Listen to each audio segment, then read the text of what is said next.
I always knew I was cursed with bad timing. Like the time I confessed to a crush at a funeral, or when I threw up on a date because I mistook tequila for water. But nothing cold topped the moment I started falling for my emotionally constipated, overly disciplined, painfully polite medical intern roommate right after getting heat symptoms in the middle of his hospital shift. Liam.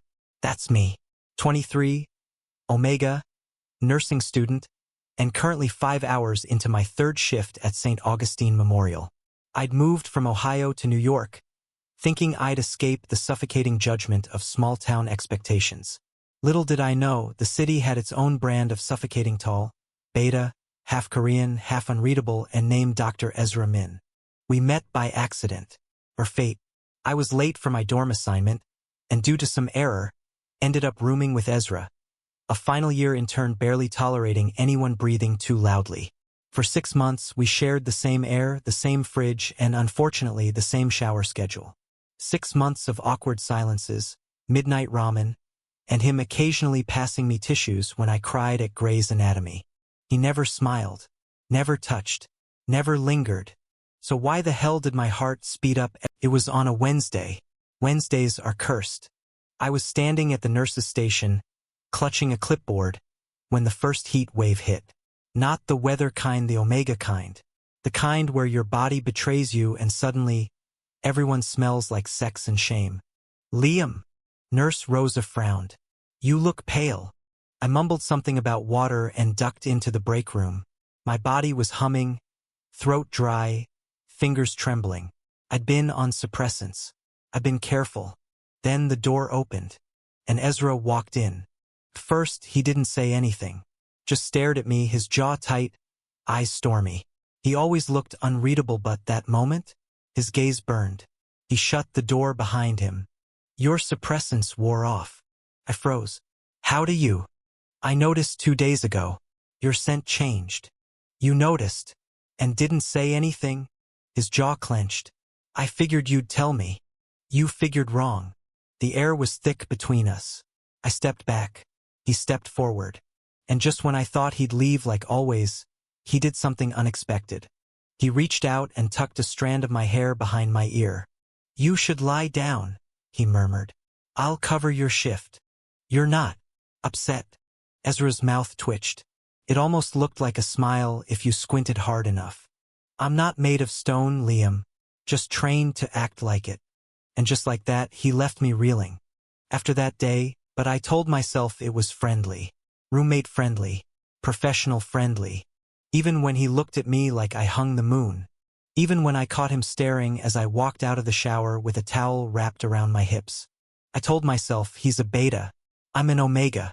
He doesn't see me that way. I was wrong. The real turning point came on the night of the hospital gala. I almost didn't go. I hate tuxedos, and I hate seeing happy couples dancing while I hold a plastic cup of ginger ale like it's champagne. But Ezra asked me to come. I just need someone to pretend to laugh at my jokes, he said. So I went. And he wore black. Sleek, clean lines, a pressed shirt, and no tie. Just one undone button and that smirk that made my knees wobble. I didn't know you had a jawline, I said. He chuckled. I didn't know you could walk in those shoes. I was 5 inches taller and twice as unstable. But somehow we danced. And somehow I laughed. And then I heard it. She's beautiful. Someone behind me whispered. She? Ezra blinked. That's not a woman. That's Liam. He stopped. I turned to him. You're what? He looked cornered. Wounded. Defensive. But then he let it fall. My omega, he said quietly. We didn't kiss that night. But we stopped pretending. The next few weeks were a blur of stolen glances, missed pulses, and moments when I wanted to scream, just kiss me already. But Ezra, he was scared. Of power dynamics. Of hurting me. Of crossing lines he spent years building. One night I finally snapped. You either want me or you don't, I said, gripping his sleeve. But I'm not going to stay in limbo while you decide whether I'm worth the risk. Ezra stared at me for a long, painful second. Then he leaned in, pressed his forehead to mine, voice trembling. Liam, he whispered. I love you. And the world, every sterile white wall, every hallway we'd ever passed melted into silence. I kissed him, and he kissed me back. It wasn't easy after that. Hospital rules were strict. Our schedules never aligned. And Ezra, for all his brilliance, still had trouble saying how he felt.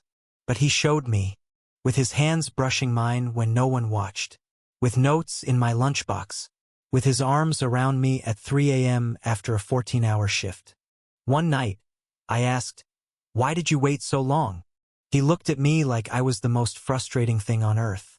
"Because I was terrified," he said, "of falling in love with someone who could break me. But I never would," I whispered. He smiled. "I know that now. Our last shift together was chaotic. An emergency C-section, power outage, a broken coffee machine that nearly killed 4 nurses. But somewhere in the chaos, Ezra grabbed my hand, just held it tight, and said, "I'm applying to residency programs in Ohio." I blinked. "What? Why?" "Because I heard there's a small-town nurse out there who might need me." Tears blurred my vision. "You idiot," I laughed.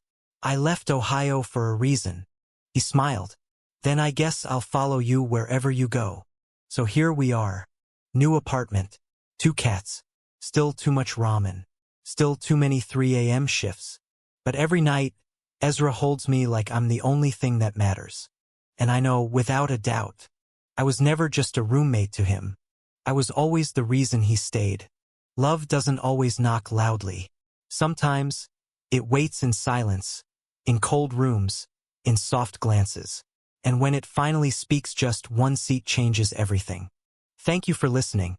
If you find it interesting, please like and subscribe to follow the next stories.